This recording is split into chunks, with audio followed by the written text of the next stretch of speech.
Lakini kwa ufupi, katika siku hizi 3 tulizokaa hapa, tumeweza kutoa chanjo ya mbwa katika kituo hiki hapa.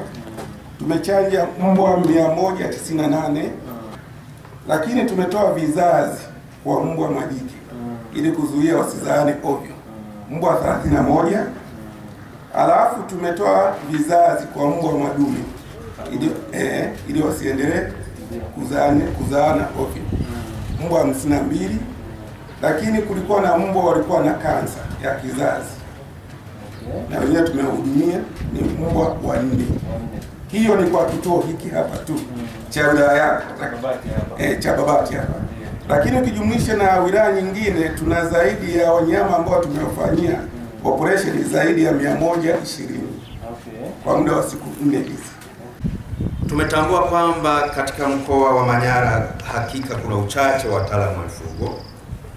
Kwa mfano, katika halmashauri 7 tumegundua kwamba ni halmashauri 3 tu ambazo zina madaktari wa mifugo, ambazo ni Babati, Kiteto na Simanjiro.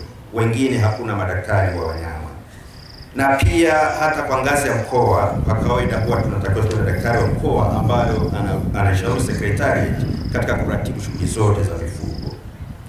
Lakini pia tumeshuhudia uhaba wa wasaidizi wa madaktari wa wanyama mkoani Manyara.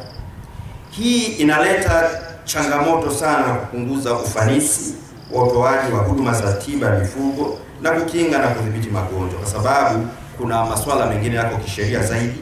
Kwa mfano, kuweka karantini ni kazi ya daktari wa wilaya ya mifugo.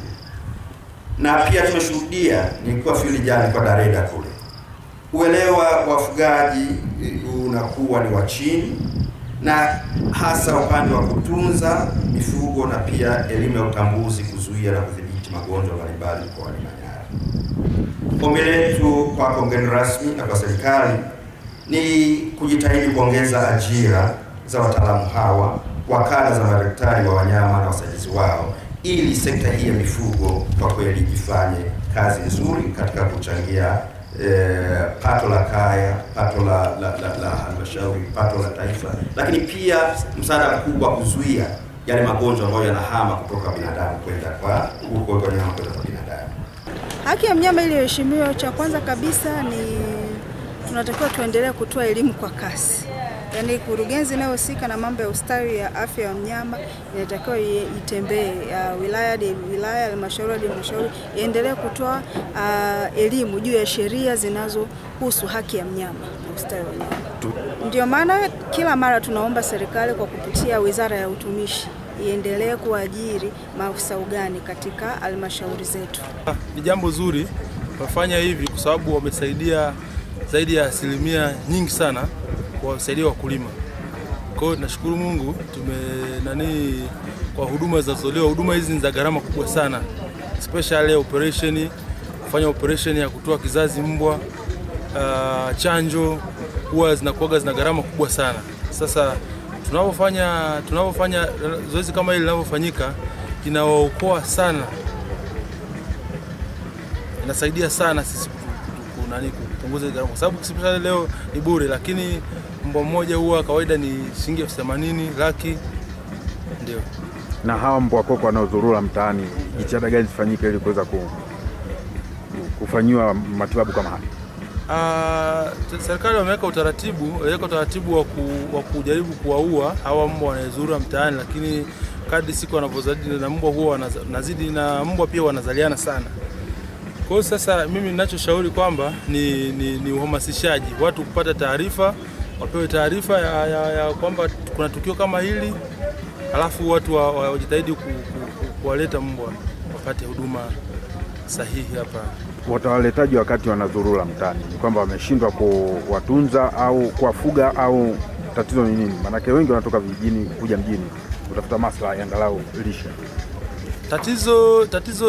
Tatizo mbwa wengi mbwa wanapozaliwa wanazaliwa mbwa wengi sana.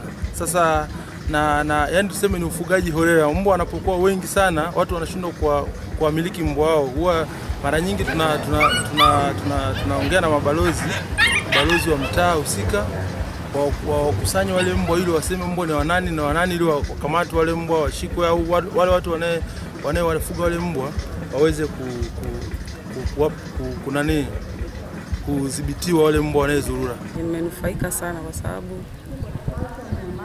tumepata chanjo ya kichaa cha mbwa, kuzuia kichaa cha mbwa, lakini dawa za minyoo pia tumepata ushauri na saa kuhusiana na kufuga wanyama, na tumenufaika kwa kweli, kwa sababu ni muda wako tu kuwaleta hapa, huduma ni bure na zinapatikana, madaktari wapo wa kutosha.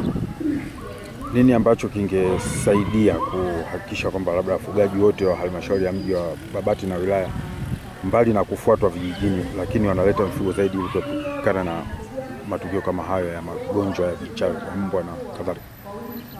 Labda ambacho kingetakiwa kiongezwe, kitiliwe mkazo ni elimu kwa wafugaji.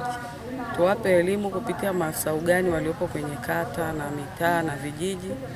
Wapate elimu wafugaji kama sisi, tupate elimu ya kutosha kwamba kuna umuhimu wa kuwachanja, kwa sababu kumgharamia mtu aliyeng'atwa na mbwa ni gharama kubwa mno kuliko kuleta mbwa kwa ajili ya au mfugo wako yoyote kwa ajili ya kuchanja.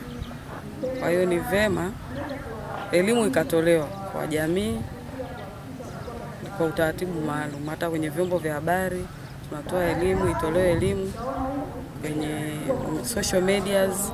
Tusitumie sana social media kwa mambo mengine. Hata kwenye taaluma tukitoa elimu inakuwa ni vizuri. Tunaona mitaani kuna ongezeko kubwa la mbwa, hasa wanaitwa mbwa koko sijui. Jitihada gani zifanyike kwa nusuru, lakini pia napita njia na athari ambazo zinaweza zikapata? Sambamba na elimu ambayo tunasisitiza endelee kutolewa kwa wafugaji, lakini pia hawa mbwa koko wanaozurura mitaani na maeneo ambayo sio rasmi ni vema wakaondolewa kwa kuuawa, kwa kutumia njia ambazo naonaga zinatumika. Huwa wanajitahidi sana kuwaondoa, lakini mbwa wanazaliana kila mara. Kwa hiyo ni vizuri pia wale mbwa nao wakazingatiwa kwa ajili ya kuondoa yale madhara ya kuwadhuru watu.